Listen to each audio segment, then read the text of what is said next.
Très bien, donc, cher professeur, donc on va continuer donc notre activité. Et concernant la question 12 de la première activité, donc on vous demande ici donc, de mesurer aussi donc, bien donc, la célérité d'une onde mécanique et moyennement d'autres façons. Donc on peut utiliser donc, un autre fichier donc, désigné par onde corde. Donc allez-y, donc on va donc, ouvrir ce fichier. Donc on va l'ouvrir donc moyennement des logiciels SWF. Voilà, très bien. Et donc, regardez avec moi, dans cette simulation, donc on peut mesurer en fait la célérité du nom de long d'une corde. Donc, je vais donc faire jouer donc, cette simulation.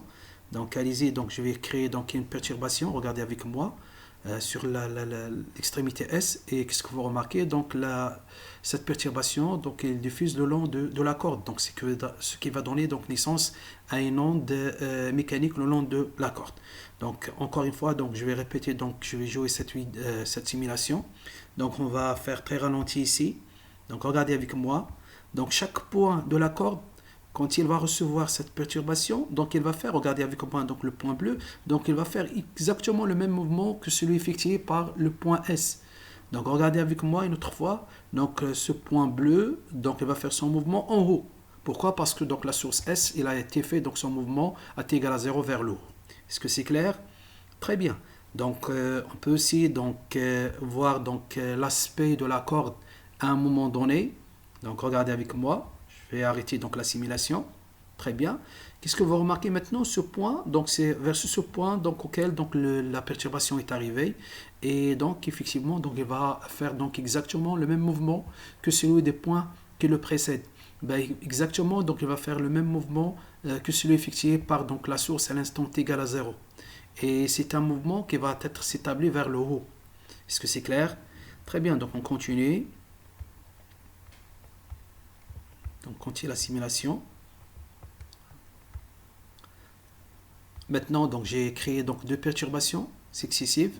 Donc c'est normal que ces deux perturbations vont être diffusées le long de la corde et bien évidemment donc ils vont engendrer donc ce qu'on appelle donc une onde mécanique le long d'une corde. Donc par la suite donc on aimerait bien donc mesurer donc la vitesse de propagation de cette onde le long de la corde. Alors pour ce faire on a ici donc remarque avec moi on a donc deux capteurs. D'accord? Donc on va faire donc fixer donc la distance qui sépare les deux capteurs R1 et R2. Par exemple, je mets donc le deuxième capteur vers la distance par exemple 20 et donc le premier capteur vers la distance vers la position 10 cm sur la règle. Et donc bien évidemment la distance qui sépare ces deux capteurs donc c'est 20 moins 10 c'est 10 cm.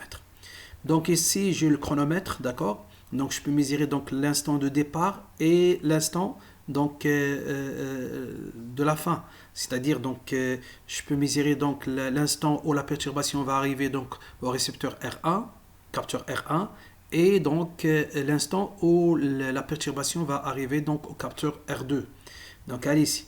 Donc je lance donc la simulation. Donc je vais choisir donc l'option très ralentie, d'accord? Donc je lance. Très bien.